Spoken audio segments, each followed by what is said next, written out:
તાલુકામાં શંકાસ્પદ તાવના કેસો વધી રહ્યા છે, જેને લઈને ખાસ જિલ્લા વહીવટીતંત્ર તેમજ આરોગ્ય વિભાગની તૈયારીઓની સમીક્ષા માટે પણ કચ્છના ભુજ ખાતે પહોંચેલા આરોગ્ય મંત્રી ઋષિકેશ પટેલે જિલ્લા કલેક્ટર અમિત અરોરા ઉપરાંત કહી શકાય આરોગ્ય વિભાગના અધિકારીઓ પણ પાસેથી ખાસ જે કહી શકાય વર્તમાન પરિસ્થિતિ છે તેની પ્રાથમિક વિગતો મેળવી હતી।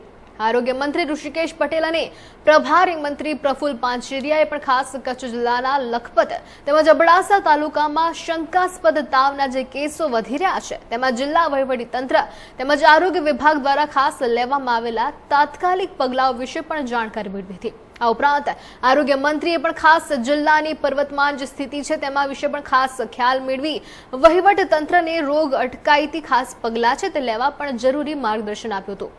અત્રે ઉલ્લેખનીય છે કે કચ્છ જિલ્લામાં શંકાસ્પદ તાવના કેસ સામે આવતા હાલ તંત્ર દ્વારા યુદ્ધના ધોરણે કામગીરી શરૂ કરાઈ છે। ઉપરાંત જે રોગ છે તે અટકાયતી પગલાં છે તે લેવામાં આવી રહ્યા છે। શંકાસ્પદ તાવના કેસ જોવા મળ્યા તે તમામ વિસ્તારોમાં હેલ્થ વિભાગની ટીમે સેમ્પલ લઈ દવાઓના ખાસ છંટકાવ સહિતની કામગીરી પણ કરી છે। આ બેઠકમાં જિલ્લા વિકાસ અધિકારી શૈલેષ પ્રજાપતિ, જિલ્લા ગ્રામ વિકાસ એજન્સીના નિયામક ઉપરાંત કહી શકાય તેવા નિકુંજ પરીખ, મુખ્ય જિલ્લા આરોગ્ય અધિકારી રવિન્દ્ર ફુલમાલી અને મુખ્ય જિલ્લા તબીબી અધિકારી જિજ્ઞા ઉપાધ્યાય ઉપસ્થિત રહ્યા હતા। ઉપરાંત વાત કરીએ આરોગ્ય મંત્રીએ પણ ખાસ જે પર્વતમાન છે તે વર્તમાન સ્થિતિ છે તે આરોગ્ય સ્થિતિ અંગે પણ ખાસ જાણકારી આપી હતી, પ્રાથમિક જાણકારી મેળવી હતી।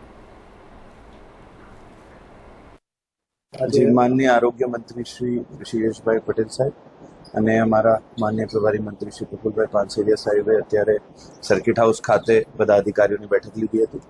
એમાં ખાસ જે અત્યારે પરિસ્થિતિ છે લખપત તાલુકાનો એનો તાગ મેળવ્યો હતો।